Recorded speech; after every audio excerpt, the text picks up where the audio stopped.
Hi viewers, PK channel potaminasi kaminasi miyeng tabiri bukri mo po atong gimarok kamsor mangangna ahan magtada punyam jari amadi miyeng tabiri bukri mo po taram no jari ngasidi matam sigi oiba haujuzik warning issue mo oiba topic amaga khajitang mari na ba amaduga amangai gi koi manipur gi puya gi history kharaso adamak mari na ba larik khradigi koi na jaro kanda Hujik Teneriba problem sing Samisa sing Siga Yam Susinaba Maram Unka Tenadabadi Nasi Mayanga Community Habigi Damata Hujik Numidanda I could the blow system of Neduga Hujina Semble Dreaming Manguina Numidang or so it tengas Tena Hogi Kagum Posakratan Equina Tijero Hatariko Maduki and a Tijero Posaking of the Sukari no Habido Miam no Kudutam Jerke Aduga Tasina Hogi Mamangagi Laiway Kraba Halaman sing na Ibiramba Laisu Kradaki Kuna Pangzai Madudi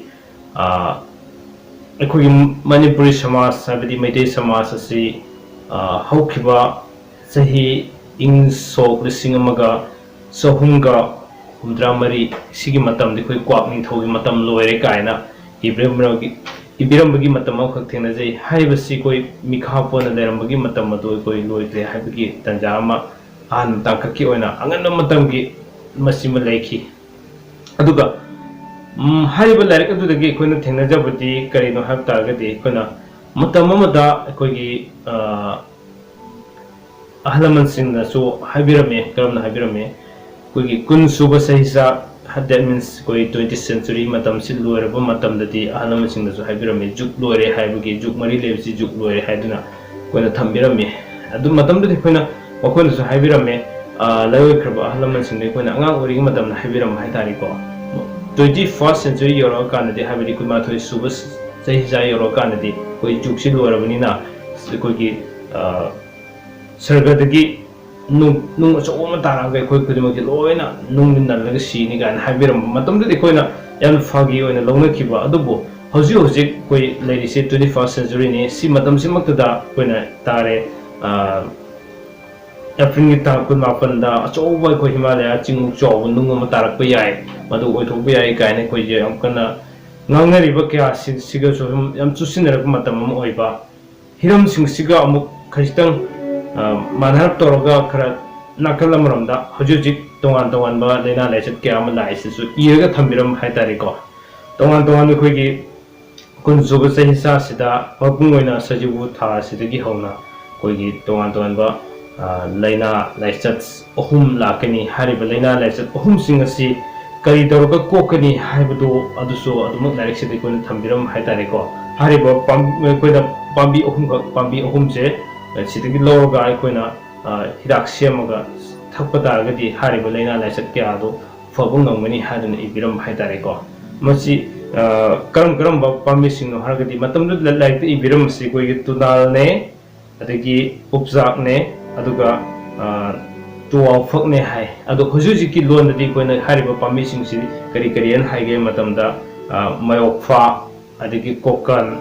adigi pongtha hariba pami singsi ne hoji aina uhanjariba pami singasi masi ai uchi ngahaki mamangda blog system deni mangoina na ai numidang do rasu ai umtene thokudi yadrabinina numidang oramdagi ai chatlaga thijarubne pambi singse aduga ahlaman khada soi hangjara kanda pambi do sabchana thengnajaba ikoi iramda makta su leram bai tare haiba na mayokfa aduga kokan amadi pongtha haiba pambi humakse loira phangmasi amuk aina like te yengjere kanda ai pambi do yenga khakla pwane aduga masi haiba pambi si jugogi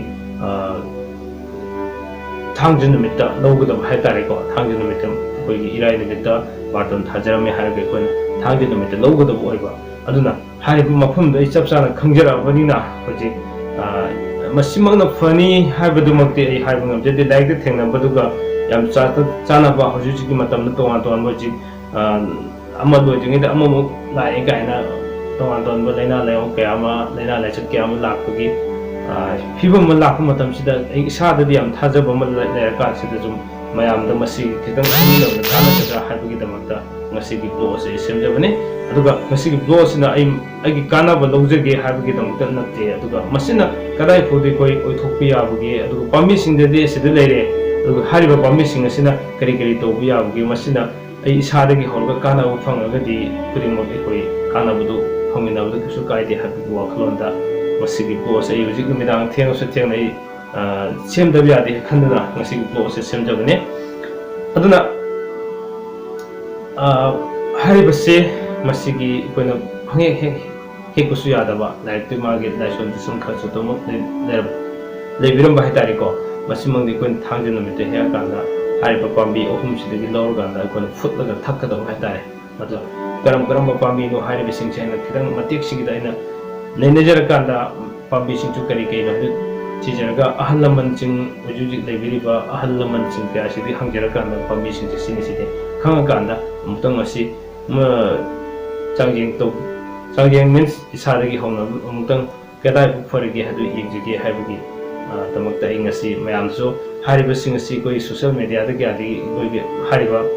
ꯃꯔꯣꯛꯐꯥ ꯀꯣꯀ꯭ꯔꯟ ꯑꯃꯗꯤ ꯄꯣꯡꯊꯥ ꯍꯥꯏꯔꯤꯕꯁꯤꯡꯁꯤꯗ ꯄꯪꯊꯥ ꯊꯥꯒꯠꯅꯗꯨꯅ ꯑꯗꯨꯃꯛ ꯂꯩꯔꯕ ꯉꯥꯛꯇꯅꯤ ꯑꯗꯨꯕꯨ ꯀꯔꯤ ꯄꯥꯝꯕꯤꯅꯣ ꯍꯥꯏꯕꯗꯨ ꯑꯃꯨꯛ ꯑꯩ ꯉꯁꯤꯗꯒꯤ ꯃꯇꯝ ꯈꯔꯒꯤ ꯃꯃꯥꯡꯗꯒꯤ ꯍꯧꯅ ꯀꯨꯞꯅ ꯊꯤꯒꯠꯆꯗꯨꯅ ꯂꯥꯛꯄ ꯍꯥꯏꯇꯥꯔꯦ ꯑꯗꯨꯕꯨ ꯂꯥꯏꯕꯛ ꯐꯕꯗꯤ ꯉꯁꯤꯗꯤ ꯐꯪꯖꯔꯦ ꯏꯁꯣꯔꯅ ꯆꯥꯟꯕꯤꯕꯗꯒꯤ ꯄꯥꯝꯕꯤꯁꯤꯡꯁꯤ ꯐꯪꯉꯦ ꯑꯗꯨꯅ ꯍꯥꯏꯔꯤꯕ ꯄꯥꯝꯕꯤꯁꯤꯡ ꯑꯁꯤ ꯑꯩ ꯊꯥꯡꯖ ꯅꯨꯃꯤꯠꯇ ꯂꯧꯖꯔꯀꯥꯟꯗ ꯑꯃꯨꯛꯇꯪ ꯏꯁꯥꯗꯒꯤ ꯍꯧꯅ ꯀꯗꯥꯏꯐꯥꯎ ꯀꯔꯤ ꯐꯔꯤꯒꯦ ꯍꯥꯏꯕꯗꯨ ꯌꯦꯡꯖꯅꯕꯒꯤ ꯇꯥꯟꯖꯥꯗꯨ ꯏꯁꯥꯗ ꯍꯥꯟꯅ ꯌꯦꯡꯖꯈꯤꯒꯦ ꯍꯥꯏꯕꯁꯤ ꯊꯝꯖꯒꯦ ꯑꯗꯨ ꯀꯔꯤꯒꯨꯝꯕ ꯃꯁꯤꯅ ꯀꯥꯟꯅꯕ ꯇꯥꯔꯒꯗꯤ ꯑꯃꯗꯤ ꯃꯌꯥꯝꯅꯁꯨ ꯊꯥꯖꯕꯤꯕ ꯊꯝꯕꯤꯔꯒꯗꯤ ꯑꯗꯨꯃꯛ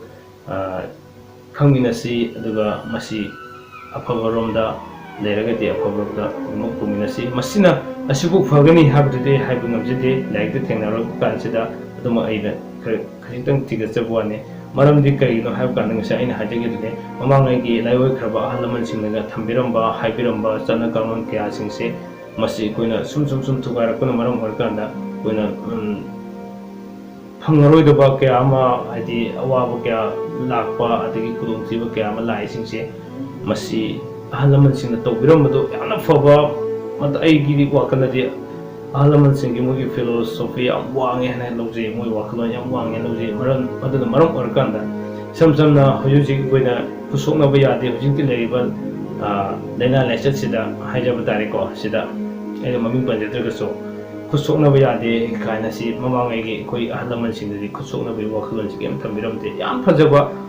hek unaba matamda khutlo na bagi chanabi adi joy to bi chanabi amaga khusokna bi chanabi si thambiramdaba masidi karai gi lakhe matam western lom de lakpa aduga thaksi khasi gi matang da kari de it's an every hiram khurimak sida koi ahal laman sing na mamang ai gi ahal laman sing thambiram ba kaya sing sida hujiti tam masidi gi hina phaba leraktre habugi wakalon do khajitang thamjaning duna kasi gi topic asi thamjabane duga hariba aina thamjariba aina panjariba mamang panjakhi hidak sing asi masina kay gumo phaba taragadi ai mayam su mukka soidina bi share tawjarake aduga hiram sing sina ai simak nai asibu faragani haibagi matang dumakti ai haibu ngamjadri aduga posak tumakti sine habda aina khangjare haibagi matang du yam thamjage aduna asi do system jabani ado wafam khresi thamjaraga mathangi amuk tangka amada ai masigi hidak se kadai pu kanarege habna sing musinggi amadi angan bat matam amda ai hidak tu mafam da muk chatlaga sodina gi blom semjaraga mayam da pambi do hen mamuta na khamina na bi tanja do lomin najar ke masigi dong de wafam khresi gi dona na miyeng ta beri singi mafam da kaina na bi yathang ne jage